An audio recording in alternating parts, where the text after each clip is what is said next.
akan ngebahas sedikit kenapa saya sampai ngambil si Honor Band 5 ini. Pertama, kalian tahu kan akhir-akhir ini istilah happy hypoxia ramai dibicarakan oleh orang-orang di medsos dan menimbulkan keresahan baru di masyarakat. Isu ini juga diikuti oleh apakah penting penggunaan pulse oximetry di rumah. Salah satunya ini, Honor Band 5 ini dia punya satu fitur yang memang bisa dibilang itu cuma dia doang yang punya, SpO2. Jadi kita mesti tahu dulu nih, happy hypoxia itu apa sih? Jadi itu happy hypoxia, penurunan kadar oksigen darah tanpa keluhan sesak nafas. Saturasi oksigen normal itu 95 sampai 100%. Saturasi oksigen di bawah 90% itu berbahaya. Jadi hypoxia adalah saturasi oksigen kurang dari 90% plus tidak ada keluhan sesak nafas. Jadi kita nggak tahu nih, ternyata tuh kita itu kadar oksigen dalam darah itu kurang dari 90% gitu, dan kita tidak merasakan adanya sesak nafas. Itu yang berbahaya ya dari COVID-19 ini. Happy hypoxia itu berbahaya. Saturasi oksigen pasien COVID-19 pada happy hypoxia itu 62 sampai 78% dengan bantuan oksigen. Wow, jadi saturasi oksigennya rendah tapi tanpa sesak nafas gitu. Jadi resiko gagal nafas itu meningkat, angka kematian meningkat, risiko masuk ICU meningkat, plus penggunaan alat nafasnya juga meningkat. Kemungkinan terjadi happy hypoxia pada pasien COVID-19 sampai saat ini belum diketahui secara pasti jumlah atau persentase happy hypoxia pada pasien COVID.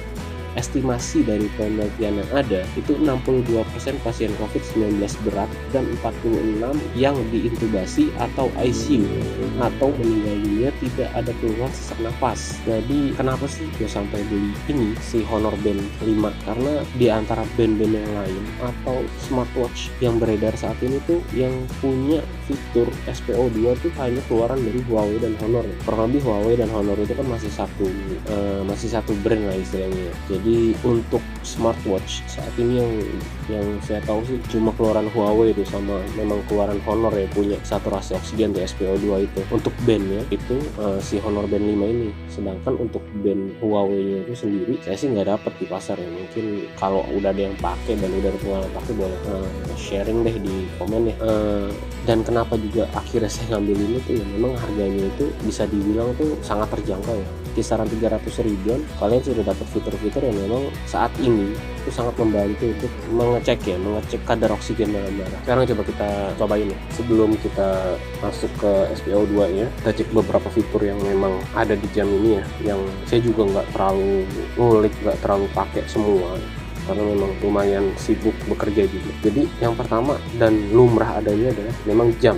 Di sini kita bisa lihat jam, langkah kaki, kalori, terus jarak tempuh ya selama kita pakai ini watch band ini. Terus kita bisa baca pesan di sini. Terus ini setting ada apa aja? Timer, stopwatch, space, find phone, brightness, screen on, dan battery, sistem. Nah ini workoutnya macam-macam ya, ada indoor, ada outdoor, sepeda ya, indoors, macam-macam ya, lumayan banyak sih ya, lumayan banyak, dan saya rasa sih ini cukup lah buat di rumah gitu, buat yang olahraga nggak terlalu ekstrim. Nah ini SpO2 dan heart rate itu memang standar di band dimanapun, band merek apapun itu pasti ada heart rate-nya itu, heart rate sensor pasti ada. Cuma memang SpO2 ini yang jarang ada di band-band lain atau di smartwatch lain. Oke, sekarang kita cek SpO2 nya, dan dia itu ketika kita mau cek itu kita benar-benar harus begini, nggak bisa kanan kiri gitu, yang melakukan gerakan itu dia akan lama. Nah contoh ya, di sini saya tuh sekitar 97, 98, dan aku juga bawahnya itu ada heart rate-nya, jadi udah ada oksigen dan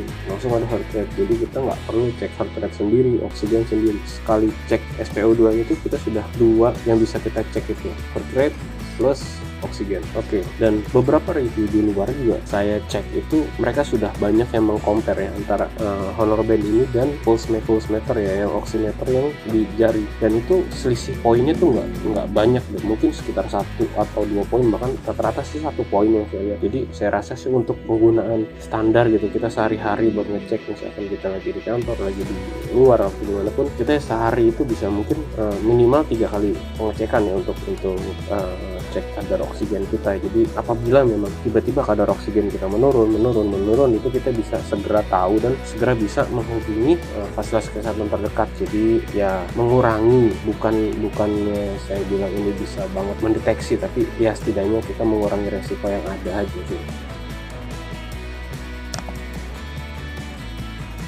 Nah, jadi akurasi oximetri itu menurun pada saturasi oksigen 80-90%, dan tidak semua oximeter itu yang dijual telah memenuhi standar. Angka saturasi oksigen pada pasien HEPI cenderung terbaca sangat rendah. Jadi ya saya bilang tadi, kita tuh nggak bisa 100% percaya sebenarnya, tapi setidaknya kita punya pegangan yang bisa kita pakai gitu ya. Standarnya ya mungkin saya juga nggak tahu dia ada sertifikasinya sampai mana, saya juga nggak paham. Cuma melihat dari reviewer luar, reviewer lain yang sudah mencoba compare ya antara oximeter yang di jari itu sama ini, kurang lebih akurasinya tuh nggak jauh lah, mungkin selisih 1 atau 2 poin. Jadi saya rasa sih ini cukup bisa dipakai ya untuk kita sehari-hari. Jadi rekomendasinya penggunaan pulse oximeter di rumah itu direkomendasikan kepada orang-orang beresiko dan orang-orang yang didiagnosis. Orang-orang beresiko tuh menurut saya tuh ya seperti kita, seperti saya yang memang harus bekerja di luar, dan tiap harinya pasti berinteraksi dengan orang lain. Jadinya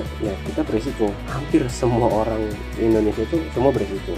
Makanya frekuensi itu mungkin dilakukan 2-3 kali sehari ya. Dilakukan saat istirahat, napas tenang ya, dan indoor ya.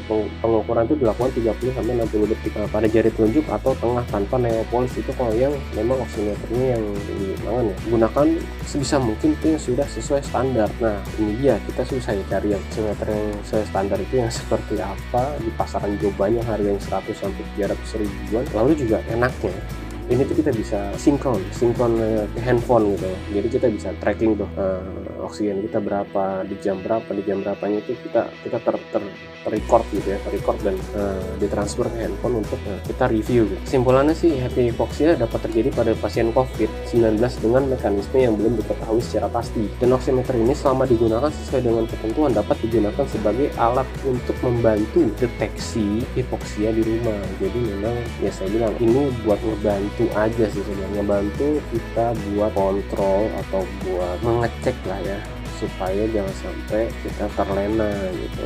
Jadi kita bisa mengeceknya rutin. Apabila memang kadar oksigen kita menurun dan terus menurun, atau memang tiba-tiba di bawah 90%, segera hubungi fasilitas medis terdekat, jangan sampai terlambat. Oke, sekian review singkat, sangat singkat ya menurut saya, tentang SmartBand Honor 5 yang dikaitkan dengan happy hypoxia. Oke, tetap patuhi protokol kesehatan, jangan kendor, tetap sehat, tetap semangat. Thank you.